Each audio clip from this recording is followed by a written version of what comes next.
নমস্কাৰ পুনৰ এক নতুন বিষয়ক লৈ পডকাষ্টৰ মজিয়ালৈ মই সেলিমে স্বাগতম জনাইছোঁ। বিশেষকৈ চহৰ অঞ্চলৰ গৰাখহনীয়াৰ সমস্যা সমাধান হ'ব কেতিয়া? কেৱল মাত্ৰ গৰাখহনীয়াৰ সমস্যা আৰু ৰাজনৈতিক প্ৰতিশ্ৰুতিয়ে হৈ থাকিব নেকি? বিগত বহু বছৰ ধৰি যুগ ধৰি কেইবা হাজাৰ গাঁও কেইবা হাজাৰ ঘৰ নদীৰ বুকুত যা গৈছে। বহুতে হেৰুৱাইছে নিজৰ ঘৰ নিজৰ গাঁও,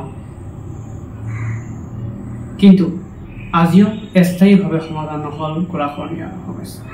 নিৰ্বাচন আহিলে কেৱল মাত্ৰ গৰাখহনীয়াৰ সমস্যা সমাধানৰ ক্ষেত্ৰত প্ৰতিটো ৰাজনৈতিক দলে গুৰুত্ব দিয়ে আৰু প্ৰতিশ্ৰুতি দিয়ে, কিন্তু নিৰ্বাচনৰ পাছতে আচলতে সমস্যা হৈয়ে থাকে।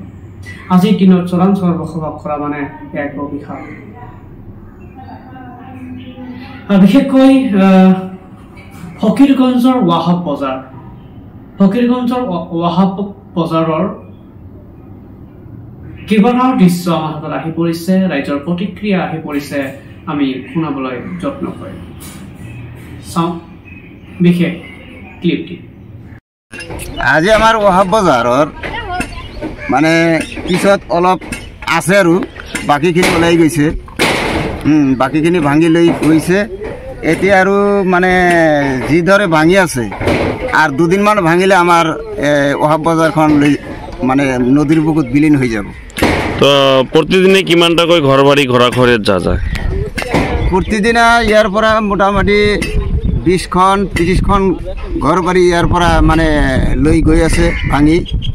তো এতিয়া যিমানখিনি আছে তো আৰু দুদিনমান গ'লে মানে ৱাহাব বজাৰখিনি ধৰিব। ইতিমধ্যে ফকীৰগঞ্জ ৱাহাব বজাৰৰ যিটো অৱস্থা, গৰাখহনীয়াই কাল ৰূপ ধাৰণ কৰিছে। ইতিমধ্যে গৰাখহনীয়াৰ বাবে দোকান মছজিদ ঘৰ আদিকে ধৰি বিভিন্ন অনুষ্ঠান প্ৰতিষ্ঠান এতিয়া নদীৰ বুকুত যা গৈছে বিগত বহু বছৰ ধৰি। অৱশ্যে কিছুদিন পূৰ্বে ধুবুৰীৰ সাংসদ ৰকিবুল হুছেইনে উক্ত স্থানত উপস্থিত হৈ 15 লাখ টকা দিয়া বুলি ঘোষণা কৰিছে। সাংসদ ৰকিবুল হুছেইনে কিছুদিন পূৰ্বে স্থানীয় বিধায়কৰ বিৰুদ্ধে স্থানীয় ৰাইজে ক্ষোভিত হৈ প্ৰতিবাদ কৰা দেখা গৈছে। অৱশ্যে বিজেপিৰ ফালৰ পৰা কিছু জিঅ' বেগৰ কামো আৰম্ভ কৰিছে, কিন্তু এয়াই সমস্যা সমাধান কৰিবনে? গৰাখহনীয়া সমস্যা কেৱল মাত্ৰ অসমৰ। গৰাখহনীয়া সমস্যা হয়তো দিল্লীয়ে বুজিয়ে নাপায় আৰু বুজিবলৈ চেষ্টাও নকৰে, আৰু আমাৰ কোনো এজন নেতাও তেওঁলোকক হেঁচা প্ৰয়োগ নকৰে। অৱশ্যে আমি প্ৰাক্তন সাংসদ মৌলানা বদৰুদ্দিন আজমলকো বহু সময়ত পাৰ্লিয়ামেণ্টত তেখেতে গৰাখহনীয়াৰ সমস্যাৰ ক্ষেত্ৰত তেওঁ বক্তব্য দাঙি ধৰিছে, যদিও আজিলৈকে তাৰ ফলাফল শূন্য হৈ থাকিল। আজিলৈকে দিল্লীয়ে কোনো ধৰণৰ গুৰুত্ব নিদিলে। কেৱল গৰাখহনীয়াৰ সমস্যা নিৰ্বাচনী প্ৰতিশ্ৰুতি হৈ থাকিল। কেতিয়া সমস্যা সমাধান হ'ব, এয়া মোৰ দৰে সকলোৰে প্ৰশ্ন। কেতিয়া আগবাঢ়ি আহিব দিল্লী চৰকাৰে, কেন্দ্ৰীয় চৰকাৰে? কেতিয়া বুজি পাব চহৰ অঞ্চলৰ ৰাইজৰ মনৰ বেদনা, দুখ আৰু কষ্ট? আমি বিশেষ এটা ক্লিপ আগবঢ়াম।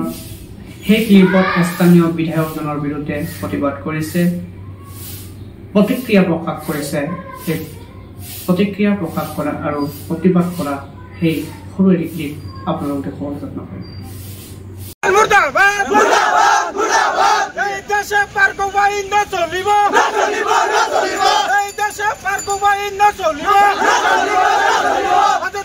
রাজনীতি নচলিব,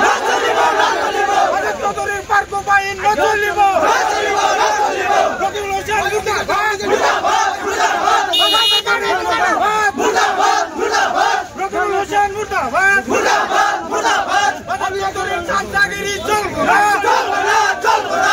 ধরে দিছো তার মানে আমি অজেদ আলী চৌধুরী সাহেবক দীর্ঘ বহুদিন হল আমি ভোট দিয়ে আইছো আমি রাইজসকলে ভাল পাই ভোট দিছো আমার দেশের সমাধান কৰিব বুলি আমি আশা দিছিলে বহুতবার দিছে দিয়ার বিরুদ্ধে একো সমাধান করবা পারা নাই আমার এমপি সাহেবক আমার প্রতিশ্রুতি দিছে একো করবা পারা নাই না পারার কারণে আমি রাইজসকলে একমত হই যে আমি এনেকে এমপি আর এমএলএ আমার কারণে নালাগে আর আমার কেতিয়াও আমার সমাধান করব নোৱাৰিব আৰু এটা কথা এতিয়া হৈ গ'ল আমার এমপি সাহেব আমার এমএলএ সাহেবের মানুষ গুন্ডা বাহিনী আনি আমি দুখীয়া দরিদ্র রাইজক ইমান হ্যারাসমেন্ট কৰাটো আমাৰ তো আৰু দুঃখজনক কথা আমি ৰাইজক আমি এনেকা বেয়া পাইছো হয় নিশ্চিতকৈ আপোনালোকে দেখিছে যে ৰাইজে ক্ষোভিত হৈ স্থানীয় বিধায়কগৰাকীৰ বিৰুদ্ধে প্ৰতিবাদ কৰিছে আচলতে যেনেধৰণে জনপ্ৰতিনিধি হ'ব লাগিছিল তেওঁলোকৰ মতে তেনেধৰণৰ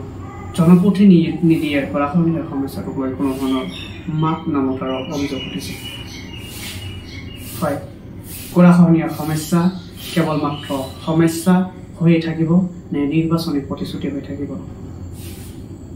কোনে গুৰুত্ব দিব এই গৰাখহনীয়াৰ সমস্যা সমাধানৰ ক্ষেত্ৰত হয়তো কাৰো ওচৰতে প্ৰশ্ন নাই উত্তৰ নাই